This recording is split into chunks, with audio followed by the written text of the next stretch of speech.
रावण के मरने के बाद मंदोदरी क्या किया, इस वीडियो में जानेंगे हम पूरा सच। मित्रों, रामायण में रावण की पत्नी मंदोदरी तो आप सबको याद ही होगी। जी हां, वही मंदोदरी जिसने अपने पति रावण को कई बार गलत कामों को करने से रोका था। बताया जाता है कि रावण की पत्नी मंदोदरी एक ज्ञानी स्त्री थी। वह इस युद्ध का परिणाम जानती थी, इसलिए वह हमेशा से ही इस युद्ध के खिलाफ रहती थी। जब अपने पति रावण के द्वारा माता सीता के हरण के बाद मंदोदरी को पता चली, तो वह उस समय भी रावण को माता सीता को सम्मानपूर्वक भगवान श्री राम को लौट आने की सलाह दे रही थी। लेकिन हठी रावण ने मंदोदरी की बात नहीं सुनी और लंका का विनाश हो गया। राम रावण के बीच युद्ध हुआ, जिसमें रावण मारा गया और मंदोदरी चाहकर भी उसे बचा नहीं पाए।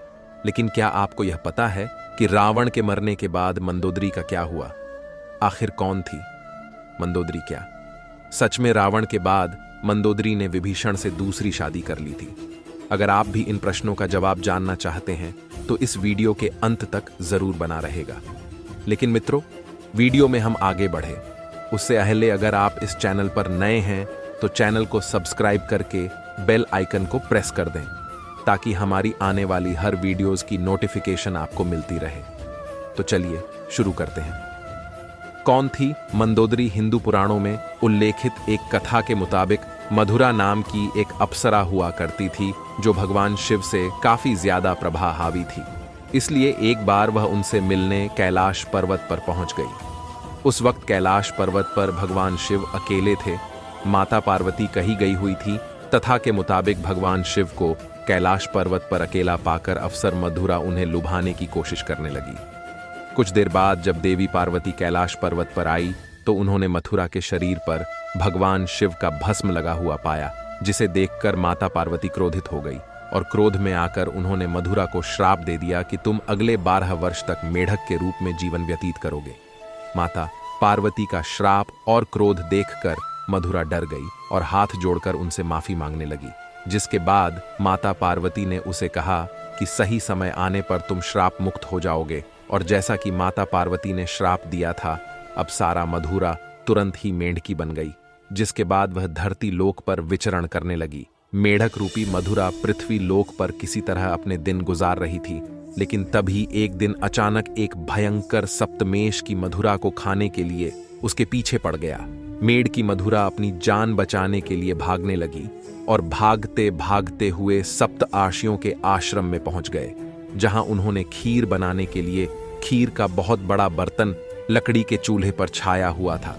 जब सांप ने की मधुरा को दौड़ाया तो वह उछलकर उसी खीर के बर्तन पर बैठ गई। जब सांप उसके पीछे आया तो वह उससे बचने के लिए बटन के एक छोर से दूसरे छोर पर उछल गई। साहब भी उसके पीछे मीरकी को पकड़ने के लिए उस बटन पर चढ़ गया और दूसरे छोर पर जाने की कोशिश करने लगा। लेकिन दुर्भाग्य से वह फिसलकर खीर के बर्तन में गिर गया और खीर गर्म होने के कारण गिरते ही वह मर गया।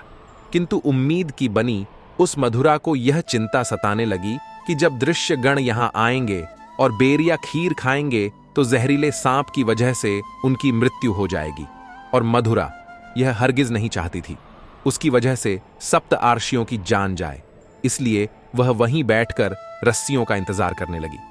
जैसे ही रस्सी वहां आए, वह उनके सामने ही तुरंत खीर के बर्तन में कूद गए। आर्षियों ने मेरिकी को बर्तन में कूदते हुए देख लिया, इसलिए उन्होंने सोचा कि अब तो यह खीर खाने योग्य नहीं है और उन्होंने खीर को वहीं फैला दिया। खीर फैलाने पर उन्होंने देखा कि उस बर्तन में मेढकी के अलावा एक साहब भी मरा हुआ है। यह देखकर सब तुरंत समझ गए कि इसमें लड़की ने हम ऋषियों की जान बचाने के लिए अपने प्राणों का बलिदान दे दिया। मेढकी के इस दिल्ली को देखकर सभी आर्षियों ने अपनी शक्ति से उस लड़की को जीवित कर दिया और उसे कन्या का स्वरूप दे दिया, जिससे अब मधुरा मीरकी से एक सुंदर कन्या बन गई। किंतु लोग समाज के डर से आर्षियों ने इस कन्या को अपने साथ नहीं रखा। उन्होंने महर्षि कश्यप के पुत्र मायासुर को बुलाकर उस कन्या को उन्हें सौंप दिया। मायासुर और उसकी पत्नी हेमा ने उस कन्या को पुत्री के रूप में गोद ले लिया। उन्होंने ही मधुरा का नाम बदलकर मंदोदरी रख दिया। अगर हम बाद मंदोदरी के पिता माया सुखी करें तो उसे राक्षसों का विषय कर्मा कहा जाता था। उसे ब्रह्मा जी से विशेष वरदान प्राप्त था जिसके मुताबिक वह कहीं भी सुंदर भवन व नगर का निर्माण कर सकता था। मायासूद ने ब्रह्मा से प्राप्त वरदान के प्रभाव से ही अपनी बीमा के लिए मंडोर जैसे खूबसूरत नगर का निर्माण किया था, जो कि वर्तमान में जोधपुर के मंडोर है। मंदोदरी और रावण का विवाह कैसे हुआ? कथा के अनुसार एक बार रावण मायासूर से मिलने के लिए मंडोर पहुंचा था। उसी समय उसकी नजर मंदोदरी पर पड़ी थी। रावण मंदोदरी को देखते ही उसकी सुंदरता पर मोहित हो गया, इसलिए उसने असुर राज मायासूर के सामने मंदोदरी के साथ विवाह का प्रस्ताव रख दिया। कहा जाता है कि जब विवाह के लिए रावण और मंदोदरी की कुंडली का मिलान हुआ तब स्थितियां ठीक नहीं थीं, लेकिन रावण के बर्ताव को देखकर मायासूद ने उसे डर से मना नहीं किया। वहीं दूसरी तरफ मंदोदरी भी रावण से विवाह नहीं करना चाहती थी, लेकिन अपने पिता की बातों को टाल ना सके, जिस वजह से मंदोदरी ने रावण से विवाह के लिए हामी भर दी। कहा जाता है कि राजस्थान के जोधपुर के मंडोर में मंदोदरी और रावण का विवाह हुआ था। राजस्थान के जोधपुर के मंडोर रेलवे स्टेशन के पास एक जगह है जिसके बारे में ऐसी मान्यता है कि यहीं पर रावण ने मंदोदरी के संग 7 फेरे लिए थे। कुछ मान्यताओं के मुताबिक भगवान शिव के वरदान के कारण मंदोदरी का विवाह रावण से हुआ था। मंदोदरी ने श्री विश्वनाथ मंदिर में भगवान शिव की आराधना की थी। यह मंदिर मेरठ के सदर इलाके में है। कहा जाता है कि मंदोदरी ने भगवान शंकर से यह वरदान मांगा था कि उसका पति इस धरती का सबसे विद्वान और शक्तिशाली हो।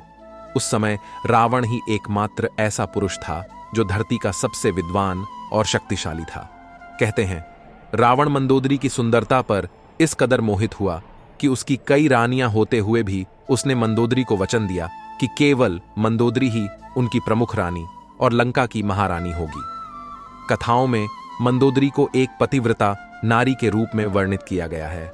वह मंदोदरी ही थी जिसने अपने पति रावण के मनोरंजन के लिए शतरंज के खेल का प्रारंभ किया था। रावण से विवाह के बाद मंदोदरी को रावण से मेघनाथ और अक्षय कुमार नामक 2 पुत्र भी हुए थे। जनश्रुतियों के मुताबिक श्री राम द्वारा रावण के वध के पीछे मंदोदरी का भी हाथ था।